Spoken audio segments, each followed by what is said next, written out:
जय माता दी। गुप्त नवरात्रि का आज श्रेष्ठ रविवार है और आज 5वां दिन है। 5वां स्वरूप मां छिन्नमस्ता के रूप में जाना जाता है। आइए 18 जुलाई को श्रवण करते हैं मां छिन्नमाता के स्वरूप की दिव्य कथा। साथ ही रविवार है, सूर्य नारायण भगवान की भी कथा इसी वीडियो में सुनेंगे। बस आप अंत तक बने रहें। सबसे पहले देवी की स्तुति अपने आप में श्रेष्ठ परिणाम देती है। सर्व मंगल मांगल्ये शिवे सर्वार्थ साधिके शरण्ये त्र्यंबके गौरी नारायणी नमोस्तुते। अर्थात हे नारायणी, तुम सब प्रकार का मंगल प्रदान करने वाली, मंगलमयी हो, कल्याणदायिनी हो, शिवा हो, सब पुरुषार्थ को अर्थात धर्म अर्थ काम मोक्ष को सिद्ध करने वाली हो, शरणागत वत्सला हो, 3 नेत्रों वाली एवं तुम गौरी हो। हे नारायणी, तुम्हें बारंबार नमस्कार है। छिन्नमस्ता देवी की कथा में लिखा गया है, मां छिन्नमस्ता आदिशक्ति का अत्यंत रहस्यमय और तेजस्वी स्वरूप है। उनका नाम 2 शब्दों से बना हुआ है, छिन्न अर्थात कटा हुआ और मस्ता अर्थात मस्तक, इसलिए उन्हें छिन्नमस्ता कहा जाता है। उनका यह स्वरूप हमें त्याग, आत्मबल, निर्भयता तथा करुणा का संदेश देता है। वह बताती है कि सच्ची शक्ति अपने अहंकार का त्याग करके और दूसरों का कल्याण करने में ही निहित है। मां छिन्नमस्ता लाल आभा से युक्त दिखाई देती हैं। उनके हाथ में अपना कटा हुआ मस्तक है और दूसरे में उनके खड्ग है। उनके कंठ से रक्त की 3 धाराएं निकलती हैं। 2 धाराओं का पान उनकी सखियां जया और विजया करती है, जबकि तीसरी धारा स्वयं मां के कटे हुए मुख पर प्रभावित होती है।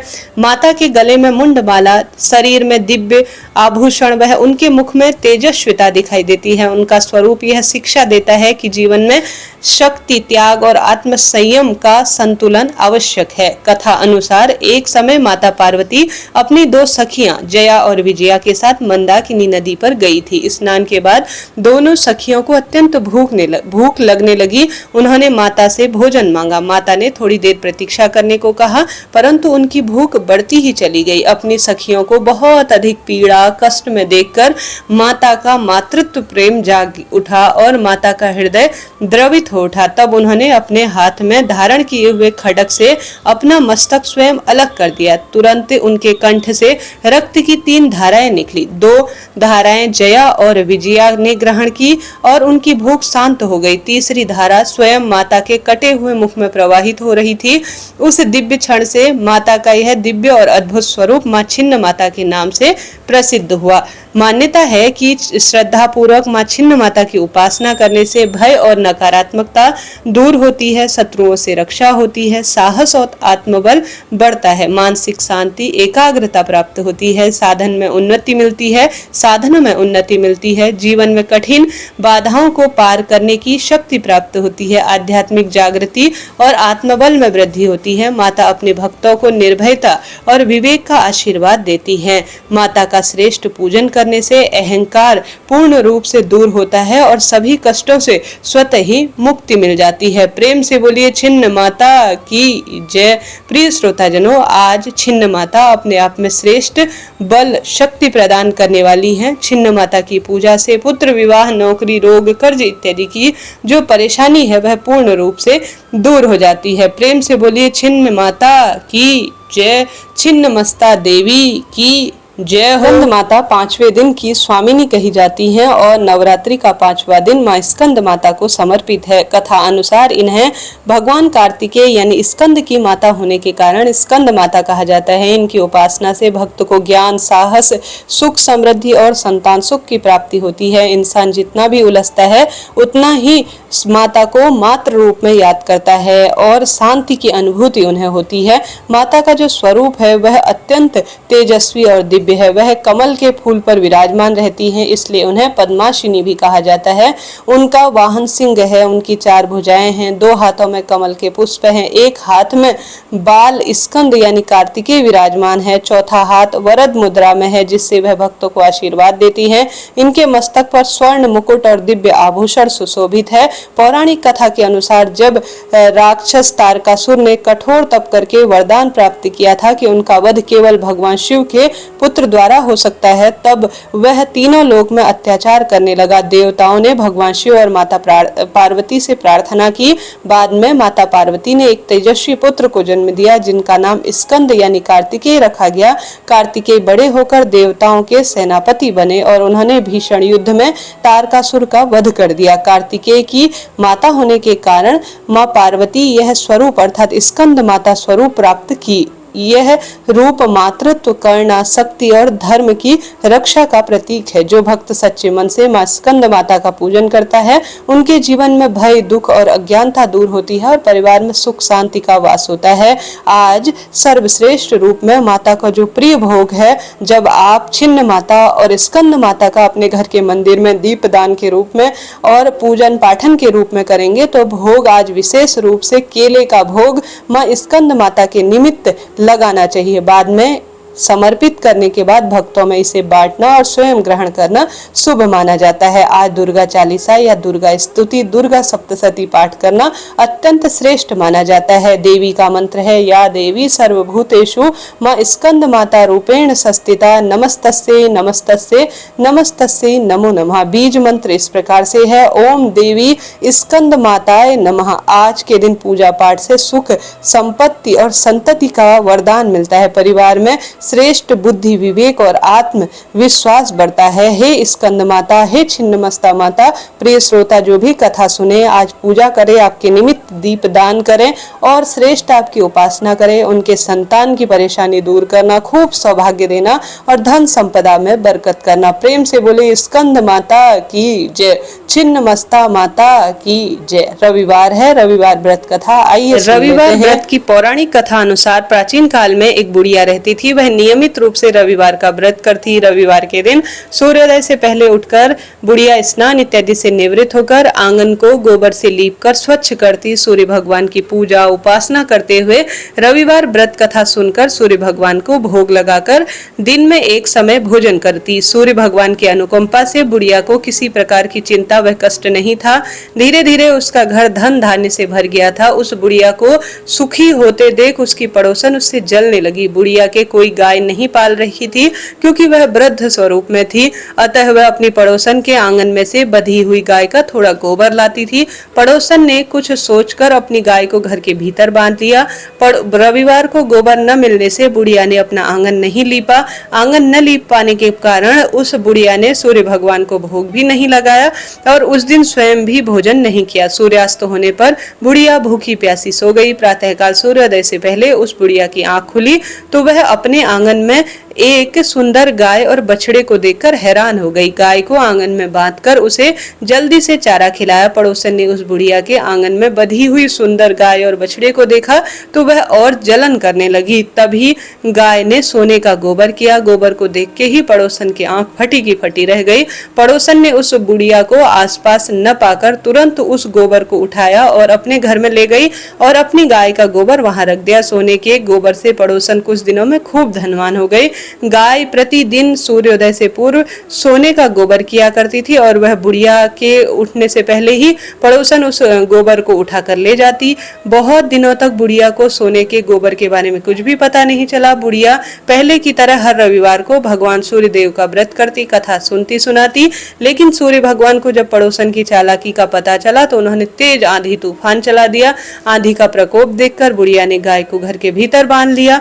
सुबह उठकर बुढ़िया ने सोने का गोबर देखा तो आश्चर्यचकित हो गई। उस दिन बाद बुढ़िया गाय को घर के अंदर भीतर बांधने लगी। सोने को गोबर को देखकर बुढ़िया कुछ दिनों में धनवान हो गई। उस बुढ़िया के धनी होने से पड़ोसन बुरी तरह से जल भुनकर खाक हो गई। उसने अपने पति को समझा बुझाकर उसी नगर के राजा के पास भेज दिया। सुंदर गाय को देखकर राजा खुश हुआ। सुबह जब राजा ने सोने का गोबर देखा तो आश्चर्य का ठिकाना नहीं रहा। उधर सूर्य भगवान को भूखी प्यासी बुढ़िया को देखकर बहुत करुणा आ गई। उसी रात सूर्य भगवान ने राजा को स्वप्न में कहा, हे राजन, बुढ़िया की गाय और बछड़ा तुरंत लौटा दे, नहीं तो तुम विपत्ति में पड़ जाओगे, तुम्हारा महल में नष्ट कर दूंगा। सूर्य भगवान के स्वप्न में बुरी तरह से भयभीत दर्शन देकर राजा ने प्रातः उठकर ही डर के मारे गाय और बछड़ा बुढ़िया को लौटा दिए। राजा ने बहुत सारा धन देकर बुढ़िया को अपनी गलती से क्षमा मांगी और राजा ने पड़ोसन और उसके पति को उसकी दुष्टता के लिए दंड दिया। फिर राजा ने पूरे राज्य में घोषणा करा दी कि सभी स्त्री पुरुष रविवार का व्रत किया करे। रविवार का व्रत करने से घर में सुख शांति आती है, धन धान्य होती है और चारों ओर राजसी सुख मिलकर खुशहाली आती है और सारे श्रेष्ठ फल मिलते हैं। रोग दोष कष्ट शोक का निदान होता है। सभी स्त्री पुरुष सुखी जीवन यापन करने लगे और सभी लोगों के शारीरिक कष्ट भी दूर होने लगे। हे सूर्य नारायण भगवान, जैसे आपने उस बुढ़िया माई के रोगों का हरण किया, मान सम्मान दिया, अपनी भक्ति के लिए चुना, उसी तरह से जो भी प्रिय श्रोता आज इस कथा को सुने उनके जीवन में खूब खुशियां देना, सौभाग्य देना, धन संपदा का वरदान देना और सदा सर्वदा व्रत करने योग्य बनाए रखना। प्रेम से बोलिए सूर्य भगवान की जय। एक बार श्रृंगी ऋषि भक्तजनों को दर्शन दे रहे थे। अभी अचानक भीड़ से एक स्त्री निकल कर आई और करबद्ध होकर ऋषि श्रृंगी से बोली कि हे भगवान, मेरे पति दुर्व्यसनों में सदा घिरे रहते हैं, जिस कारण से मैं कोई पूजा पाठ नहीं कर पाती हूँ। धर्म और भक्ति से जुड़े हुए पवित्र कार्यों का संपादन भी भली भांति नहीं हो पाता है। यहाँ तक कि ऋषियों को उनके हिस्से का अन्न भी समर्पित नहीं कर पाती हूँ। मेरे पति मांसाहारी है और जुआ भी खेलते हैं, लेकिन मैं मां दुर्गा की सेवा करना चाहती हूँ। उनकी साधना से अपने परिवार को और अपने जीवन को सफल बनाना चाहती हूँ। ऋषि श्रृंगी महिला की भक्ति पूर्वक वचनों को सुनकर बड़े प्रभावित हुए। ऋषि ने उस स्त्री को आदर पूर्वक उपाय बताते हुए कहा, वासंतिक और शारदीय नवरात्रि से तो आम जनमानक परिचित है, लेकिन इसके अतिरिक्त 2 नवरात्रि और होती है जिन्हें गुप्त नवरात्रि कहा जाता है। उन्होंने कहा कि प्रकट नवरात्रि में 9 देवियों की उपासना होती है और गुप्त नवरात्रियों में 10 महाविद्याओं की साधना की जाती है। इस नवरात्रि के मुख्य देवी स्वरूपा का नाम सर्वकारिणी देवी है। यदि इन गुप्त नवरात्रि में कोई भी भक्त माँ दुर्गा की विशेष पूजा अर्चना करता है, माँ उसके जीवन को सफल बना देती है। ऋषि श्रृंगी ने आगे कहा कि लोभी, कामी, व्यसनी, मांसाहारी अथवा पूजा पाठ न करने वाला भी यदि गुप्त नवरात्रि में माता की छोटी सी ही सही पूजा करता है तो उसे जीवन में कुछ भी करने की ज्यादा आवश्यकता नहीं पड़ती। इस प्रकार उस स्त्री ने ऋषि श्रृंगी के वचनों पर पूर्ण श्रद्धा रखते हुए गुप्त नवरात्रि की पूजा की और फिर माता उस पर बहुत प्रसन्न हुई और उस स्त्री के जीवन में परिवर्तन आने लगे। उसके घर में सुख शांति आ गई। पति जो कि गलत राह पर चला था वह सही मार्ग पर आया। अन्य कथा के अनुसार प्राचीन काल में सूरत नाम के एक राजा थे। राजा प्रजा की रक्षा में उदासीन रहने लगे। परिणाम स्वरूप पड़ोसी राज्य ने उस पर चढ़ाई कर दी। सूरत की सेना भी शत्रु से मिल गई। परिणाम स्वरूप राजा सूरत की हार हो गई और वह जान बचाकर जंगल की ओर भागने पलायन करने लगे। उसी वन में समाधि नाम के एक वणिक अपनी स्त्री और संतान के दुर्व्यवहार के कारण निवास कर रहा था। उसी वन में वणिक समाधि और राजा सूरत दोनों की भेंट हुई। दोनों में परस्पर परिचय भी हो गया। वह दोनों घूमते हुए महर्षि मेधा के आश्रम पहुंचे। महर्षि मेधा ने उन दोनों के आने का कारण जानना चाहा तो वह दोनों बोले, हम अपने सगे संबंधियों द्वारा अपमानित व तिरस्कृत होने पर हमारे हृदय में अब कोई भी जो है उनके प्रति प्रेम नहीं है। इसका क्या कारण है? महर्षि मेधा ने उन्हें समझाया कि मन शक्ति के अधीन होता है और आदि शक्ति की विद्या और अविद्या के दुरूप है। विद्या ज्ञान स्वरूप है और अविद्या अज्ञान स्वरूपा है। यदि व्यक्ति अविद्या के आदिरण रूप में उपासना करते हैं तो उन्हें विद्या स्वरूप प्राप्त होकर मोक्ष की प्राप्ति होती है। इतना सुनकर राजा सूरत ने प्रश्न किया कि हे महर्षि, देवी कौन है? उनका जन्म कैसे हुआ? महर्षि बोले, आप जिस देवी के विषय में पूछ रहे हो वह नित्य स्वरूपा और विश्वव्यापिनी है। उनके बारे में ध्यान पूर्वक सुनो। काल्पांतर के समय विष्णु भगवान क्षीर सागर में अनंत जो है शैया पर शयन कर रहे थे। तब उनके दोनों कानों में मधु और कैटब नामक 2 दैत्य उत्पन्न हुए। वह दोनों विष्णु की नाभि कमल से उत्पन्न ब्रह्मा जी को मारने के लिए उद्धृत हो उठे। ब्रह्मा जी ने उन दोनों राक्षसों को देखकर विष्णु जी की शरण में जाने की सोची, परंतु विष्णु भगवान ने उस समय जो सो रहे थे तब उन्होंने विष्णु भगवान को जगाने हेतु उनके नैनों में निवास करने के लिए योग निद्रा देवी की स्तुति की। परिणाम स्वरूप तमोगुणी अधिष्ठात्री देवी भगवान विष्णु के नेत्र, नासिका, मुख तथा हृदय से निकलकर ब्रह्मा के सामने उपस्थित हो गई। योग निद्रा के निकलते ही विष्णु भगवान उठकर बैठ गए। भगवान विष्णु और उन राक्षसों में 5000 वर्षों तक युद्ध चला। अंत में मधु और कैटभ दोनों राक्षस मारे गए। ऋषि बोले, अब ब्रह्मा जी स्तुति से उत्पन्न महामाया देवी की वीरता तथा व्यवहार का और प्रभाव का क्या ही वर्णन कर सकता हूँ, उसे ध्यान पूर्वक सुनो। एक समय देवताओं के स्वामी इंद्र और दैत्यों के स्वामी महिषासुर में सैकड़ों वर्षों तक घनघोर संग्राम हुआ।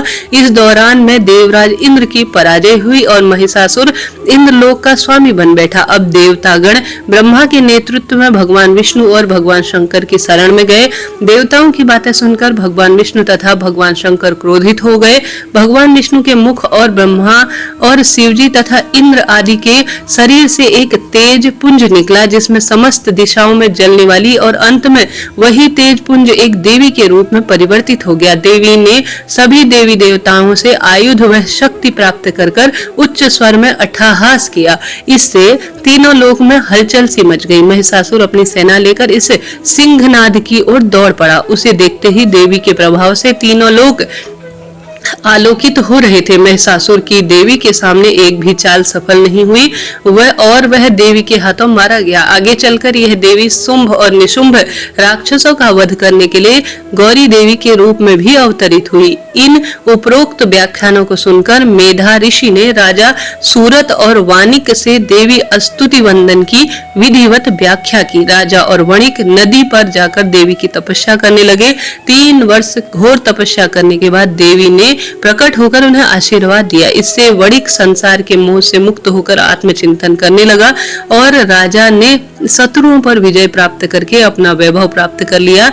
इस प्रकार से जो भी माता की विशेष आराधना करते हैं, माता उन पर बहुत कृपा बरसाती हैं। उनके रोग, दोष, कष्ट, संकट, पीड़ा से उनको मुक्त कर मनोरथ की सिद्धि करती हैं। और साथ ही माता भगवती, जो कि उनके 9 स्वरूप 10 महाविद्या हैं, वह प्रेम की प्रतीका है, पुत्र का वरदान देती हैं, सौभाग्य देती हैं, व्यापार में वृद्धि करती हैं और चमत्कारी प्रभाव जीवन में हम सभी को समय समय पर दर्शन के माध्यम से देती हैं। तो प्रेम से बोलिए 10 महाविद्याओं की जय, नव दुर्गा की जय, सर्व देवी देवताओं की जय। व्रत धारण करने वाले जो भी भक्त हैं, उन्हें 9 दिन तक विधि विधान से माता का पूजन और आराधना अपनी क्षमता, शक्ति, सामर्थ्य अनुसार करना चाहिए।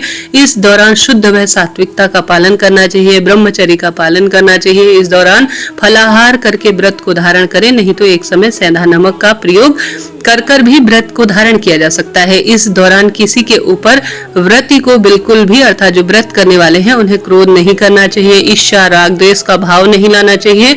शुद्ध और सात्विकता का पालन करते हुए पूरे विधि विधान माता की पूजा करनी चाहिए। इससे माता अपने भक्तों पर अति प्रसन्न होती हैं और उनके सभी प्रकार के दुख और कलेशों को दूर करती हैं तथा सुख और समृद्धि का खूब आशीर्वाद देती हैं। इसके साथ साथ एक समय की बात है, बृहस्पति जी ब्रह्मा जी से कहते हैं, हे ब्रह्मन, आप अत्यंत बुद्धिमान, सर्वशास्त्र और चारों वेदों को जानने वाले सबसे श्रेष्ठ है। हे प्रभु, कृपा कर मेरा कथन भी सुनिए। चैत्र व अश्विन माह में और साथ के साथ जो आषाढ़ और माघ महीने के गुप्त नवरात्रि होती हैं, इनका इतना महत्व क्यों है? इन व्रतों को करने से क्या फल मिलता है? इन व्रतों को सबसे पहले किसने किया था? बृहस्पति जी के कथन सुनकर ब्रह्मा जी बोले, बृहस्पति, तुमने बहुत अच्छा प्रश्न किया है, जो कि मनुष्यों का कल्याण करने वाला है। मनुष्य मनोरथ पूर्ण करने वाली दुर्गा, महादेवी, सूर्य और नारायण का ध्यान करते हैं, वह मनुष्य बहुत धन्य है। नवरात्रि का यह पर्व संपूर्ण कामनाओं को पूरा करने वाला है। ब्रह्मा जी आगे कहते हैं, बृहस्पति, जिसने सबसे पहले इस नवरात्र महाव्रत को किया था, उसका पवित्र इतिहास मैं तुम्हें सुनाता हूँ, तुम इसे ध्यान पूर्वक सुनो। ब्रह्मा जी कहते हैं, एक नगर था जिसमें एक व्यक्ति रहता था, जिसका नाम था पीठत। उसमें अनाथ आश्रम का ब्राह्मण निवास करता था। वह भगवती दुर्गा का अनन्य भक्त था। संपूर्ण सद्गुणों से युक्त एक कन्या ने उसके यहाँ जन्म लिया। मानो ब्रह्मा की सबसे पहली रचना वही हो।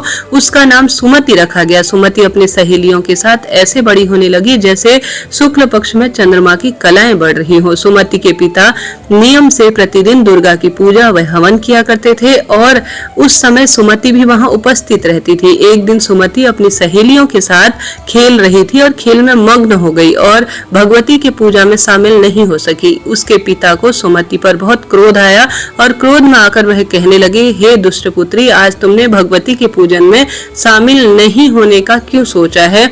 इसलिए मैं तुम्हारा विवाह किसी कुष्ठी वह दरिद्र मनुष्य से कर दूंगा। पिता की बातों को सुनकर पुत्री को कष्ट हुआ। वह कहने लगी, हे पिता, मैं आपकी पुत्री हूँ, आपके अधीन हूँ, इसलिए आप मेरा विवाह जिस किसी से भी करना चाहते हैं कर दीजिए, क्योंकि जो होना होगा, मेरे भाग्य में जो लिखा होगा, वह पूर्ण रूप से मुझे प्राप्त हो जाएगा किसी न किसी स्वरूप में। सुमति कहती है, मनुष्य कितने मनोरथ को पूरा करना चाहता है, लेकिन होता वही है जो भाग्य में विधाता ने लिखा हुआ हो। जो जैसा कर्म करता है उसको वही फल कर्म अनुसार मिलता है। मनुष्य के हाथ में केवल कर्म करना है और उसका फल देना भगवान के हाथ में होता है। अपनी कन्या के मुख से निर्भय पूर्ण बातें सुनकर ब्राह्मण का और अधिक क्रोध बढ़ गया। उसने अपनी पुत्री का विवाह एक कुष्ठ रोगी से कर दिया और कहता है कि अब जाओ, अपने कर्म अनुसार फल भोगो, मैं भी देखता हूँ तुम्हारे भाग्य के भरोसे रहकर कैसे तुम जीवन बिताते हो। पिता के वचन को सुनकर सुमति मनन करने लगी कि मेरा दुर्भाग्य है कि मुझे ऐसा पति मिला, और दुखों पर विचार करती हुई सुमति वन की ओर चली गई। उस भयानक वन में कुशा पर रात बिताई। गरीब सुमति की हालत देखकर देवी भगवती उसके पूर्व के पुण्यों को देखती हुई उसके सामने प्रकट होती है और कहती है, हे दीन ब्राह्मणी, मैं तुमसे प्रसन्न हूँ, तुम जो चाहो वह वर मांग सकती हो, मैं तुम्हें सब कुछ दूंगी। भगवती दुर्गा के वचन सुनकर सुमति कहने लगी, आप कौन हैं और मुझ पर आप प्रसन्न क्यों है? अपनी दीन दृष्टि से आप मुझे कृतार्थ करने की कृपा करें। ब्राह्मणी की बात सुनकर देवी कहती है, मैं आदिशक्ति हूँ, मैं ही ब्रह्मा, मैं ही विद्या और मैं ही सरस्वती हूँ। प्रसन्न होने पर मैं प्राणियों का दुख दूर करके उन्हें सुख प्रदान करती हूँ। मैं तुझसे तेरे पुण्यों के कारण प्रसन्न हूँ। देवी कहती है, तुम पूर्व जन्म में निषाद की पत्नी थी और अत्यंत प्रतिव्रता थी। एक दिन तेरे पति निषाद ने चोरी की और इस चोरी में निषाद के साथ सिपाहियों ने तुम्हें भी पकड़ लिया। तुम दोनों जेल में बंद हो गए और भोजन भी नहीं दिया। तुमने कुछ खाया पिया नहीं, इसलिए तुमने नवरात्रि का व्रत अनजाने में तुमने किसी न किसी स्वरूप में कर ही लिया। भगवती बोली कि हे देवी, उन 9 दिनों के व्रत के प्रभाव के कारण इस जन्म में भी मैं तुमसे बहुत प्रसन्न हूँ और तुम्हें मनवांछित फल और वस्तु देना चाहती हूँ। तुम जो चाहे मांग लो। भगवती की बातें सुनकर ब्राह्मणी बोली, मैं आपको सत सत प्रणाम करती हूँ। आप मेरे पति पर कृपा करें, उनके कोढ़ रोग को दूर करें। इस पर देवी कहती है, उन दिनों तुमने जो व्रत किया था उसी से एक दिन का पुण्य तुम अपने पति को प्रदान कर दो। पति के रोग जो है समाप्त हो जाएंगे। मेरे प्रभाव से तेरा पति सोने के शरीर वाला हो जाएगा। ब्रह्मा जी बोले। इस प्रकार देवी के वचन सुनकर वह ब्राह्मणी बहुत खुश हुई और अपने पति को निरोगी देखने की इच्छा से बहुत प्रसन्न हुई। ऐसे बोलते हुए माता के जयकारे लगाने लगे। उसके पति का शरीर भगवती की कृपा से ठीक हो गया और सोने के कांति से स्वरूप में हो गया, मानो उसकी कांति चंद्रमा के समक्ष पड़ रही हो, अर्थात वह बहुत कांतिवान हो गया। पति के मनोहर देह को देखकर ब्राह्मणी देवी को अति पराक्रम वाली समझकर स्तुति करने लगी और कहने लगी, हे दुर्गे, आप सब दुखों को दूर करने वाली, तीनों लोकों के कष्ट को हरने वाली, दुखों का निवारण करने वाली, रोगी को निरोगी करने वाली हो, प्रसन्न होने पर मनवांछित फल देने वाली हो, दुष्ट मनुष्यों का नाश करने वाली हो। तुम ही सारे जगत की माता वह पिता हो। हे अम्बे मां, मेरे पिता ने क्रोध में मेरा विवाह एक कुष्ठी के साथ किया था और घर से निकाल दिया था। पिता की निकली हुई बेटी को आपने पूर्ण सहारा दिया है। ब्राह्मणी कहती है, हे देवी, दुखों के इस संसार में आपने मुझे बाहर निकाला है। हे देवी, मैं आपको बारंबार प्रणाम करती हूँ। ब्रह्मा जी बोले, हे बृहस्पति। उस सुमति ने मन में देवी की बहुत सारी स्तुति की और उसकी स्तुति से देवी को बहुत संतुष्ट हुआ। देवी ने ब्राह्मणी से कहा कि तुम्हारे घर में एक अति बुद्धिमान, धनवान, कीर्तिमान और जितेंद्रीय पुत्र जो है पैदा होगा, जिसका नाम उदालक होगा। देवी ब्राह्मणी के से कहने लगी, हे ब्राह्मणी, तेरी कोई और इच्छा हो तो उसे भी मांग लो। ब्राह्मणी कहती है, हे माँ, अगर आप मुझसे प्रसन्न है तो मुझे नवरात्रि करने की विधि सविस्तार बताओ। ब्राह्मणी के वचन सुनकर देवी कहती है, मैं तुम्हें संपूर्ण नाशों को जो है पापों का नाश करने वाले नवरात्रि व्रत की विधि बताती हूँ, ध्यान से सुनो। अश्विन माह के या आप सभी माघ माह के और साथ के साथ आषाढ़ माह के गुप्त नवरात्रि के प्रथम दिन से अर्थात प्रतिपदा से लेकर 9 दिनों तक विधि पूर्वक व्रत पूजा पाठ अपनी इच्छा शक्ति सामर्थ्य अनुसार करो। यदि दिन भर व्रत नहीं रख सकते तो एक समय का भोजन करो। ब्राह्मणों को पूछकर घट स्थापना या वाटिका बनाकर उसको प्रतिदिन जल से सींचे। महाकाली, महालक्ष्मी, महासरस्वती की मूर्ति बनाकर नित्य नियम से विधि विधान से पूजा अर्चना करो। पुष्पों का अर्घ दो। बिजौरे के पुष्प का अर्घ देने से रूप की प्राप्ति होती है। जायफल की से कांति आती है। दाख से कार्य की सिद्धि होती है। आंवले के सूखे व केले के भूषण की प्राप्ति होती है। फलों के अर्घ से विधि विधान से हवन कुंड करो। खांड, घी, गेहूं, शहद, जौ, तिल, नारियल, बिंब, दाख, कदम्ब आदि सामग्री से हवन करने का प्रयत्न करो। गेहूं के हवन से लक्ष्मी की प्राप्ति होती है। खीर व चंपा के फूलों से धन व पत्तों से तेज और सुख की प्राप्ति होती है। आंवले से कीर्ति और केले से पुत्र की प्राप्ति होती है। कमल से राज सम्मान और दाखों से सुख संपत्ति मिलती है। खांड, घी, नारियल, शहद, जौ व तिल और फलों से होम करने से मनवांछित वस्तु की प्राप्ति होती है। व्रत करने वालों को स्वभाव में नम्रता रखनी चाहिए। अंत में आचार्य को प्रणाम कर यथाशक्ति उन्हें दक्षिणा देकर विदा करना चाहिए। इस महाव्रत को बताई गई विधि अनुसार जो करता है उसके सारे मनोरथ पूर्ण हो जाते हैं। ब्रह्मा जी कहते हैं, हे बृहस्पति, इस प्रकार ब्राह्मणी को इस व्रत की विधि वह फल बताकर देवी अंतर्ध्यान हो गई। जो मनुष्य इस व्रत को करता है वह इस लोक में सुख पाकर अंत में मोक्ष की प्राप्ति करते हैं। ब्रह्मा जी फिर कहते हैं, बृहस्पति, इस व्रत का महत्व मैंने तुम्हें बताया। ब्रह्मा जी के कथन सुनकर बृहस्पति जी आनंद विभोर हो गए और ब्रह्मा जी से कहने लगे, हे ब्रह्मा जी, आपने मुझ पर अति कृपा की है जो आपने मुझे अमृत के समान इस नवरात्रि व्रत का महत्व बताया। प्रेम से बोली, अम्बे मात की जय। हे दुर्गे भवानी, जो भी आज कथा को सुने उसके जीवन में जो भी इच्छा हो, मन में कोई बात हो, कोई भाव हो, इच्छा अनुसार आप जरूर से पूर्ण करना। प्रेम से बोलिए, बोल अम्बे मात की जय। हर हर महादेव। प्रिय श्रोताजनों, इस तरह से मैंने आपको कथा पूर्ण रूप से सुनाने का प्रयत्न किया। मेरी मेहनत, मेरी आवाज, मेरी सारे काम आपको ठीक लगे हैं तो कमेंट्स में अपनी इच्छा कहते हुए माँ भगवती का स्मरण जरूर करें। चैनल को लाइक करें, शेयर करें, सब्सक्राइब करें और साथ ही आप सभी अन्य लोगों तक भी इसे शेयर करें। रोज इस कथा को सुने नवरात्रि के 9 दिनों में। राधे राधे। हर हर महादेव।